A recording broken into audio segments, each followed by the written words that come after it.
جب اللہ تمہیں دولت، عزت اور بلندی دینے لگتا ہے تو وہ تمہیں پہلے آزمائشوں میں گزارتا ہے۔ جو شخص دولت سے پہلے صبر سیکھ لیتا ہے وہ دولت آنے کے بعد مغرور نہیں ہوتا۔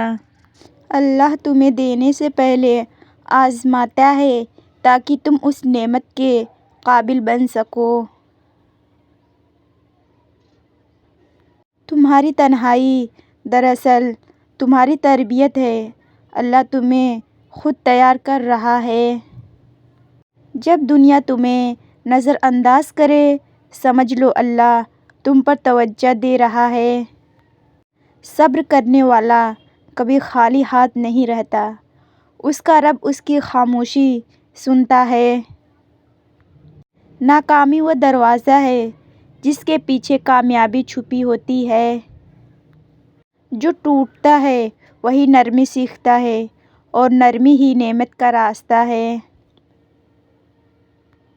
جب تمہارا دل روتا ہے سمجھ لو اللہ تمہارا نصیب لکھ رہا ہے۔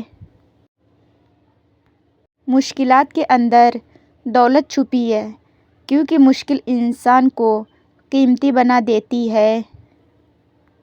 جب تمہارے اندر برداشت آ جائے تو سمجھ لو کہ رزق تمہاری طرف چل پڑا ہے۔ اللہ کبھی کسی کو اچانک نہیں نوازتا، وہ پہلے دل کو خالص بناتا ہے۔ جو اپنی خواہش کو مار لیتا ہے وہ اپنی تقدیر کو جگا لیتا ہے۔ دولت اس کے پاس آتی ہے جو اللہ پر بھروسہ رکھتا ہے، اپنے عمل پر نہیں۔ تم جتنا صبر کرو گے اتنا زیادہ اللہ تمہیں عطا کرے گا انشاءاللہ۔ صبر کا وقت ہی دراصل امتحان کا وقت ہوتا ہے اور ہر امتحان کے بعد انعام ہوتا ہے۔ جو اپنے رب پر یقین رکھتا ہے اس کی قسمت کو کوئی بدل نہیں سکتا۔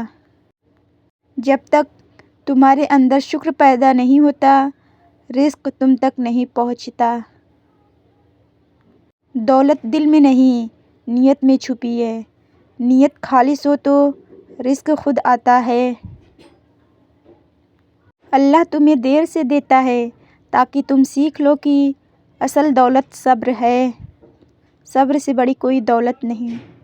جب تم اپنی کمزوری میں اللہ کو پکارو تو یاد رکھو وہ تمہیں طاقت دینے والا ہے۔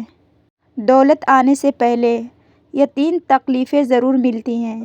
مولانا رومی رحمۃ اللہ فرماتے ہیں۔ پہلی تکلیف تنہائی کی تکلیف۔ جب اللہ تمہیں بلندی دینا چاہتا ہے تو تمہیں سب سے الگ کر دیتا ہے۔ دوست سے، رشتے سے، محفل سے سب دور ہو جاتی ہیں۔ دوسری تکلیف یہ ہے کہ صبر کی آزمائش۔ رومی رحمۃ اللہ فرماتے ہیں صبر وہ دروازہ ہے جہاں سے رحمت داخل ہوتی ہے۔ تیسری تکلیف یہ ہے کہ ناکامیوں کا سامنا۔ ناکامی دراصل انجام نہیں آغاز ہے۔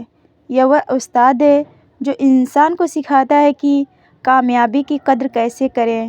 جب تمہاری زندگی میں تکلیفیں آئیں تو سمجھ لو کہ تمہارے دروازوں پر نعمت دستک دے رہی ہے۔ اللہ آپ کو کامیاب کرے، آمین۔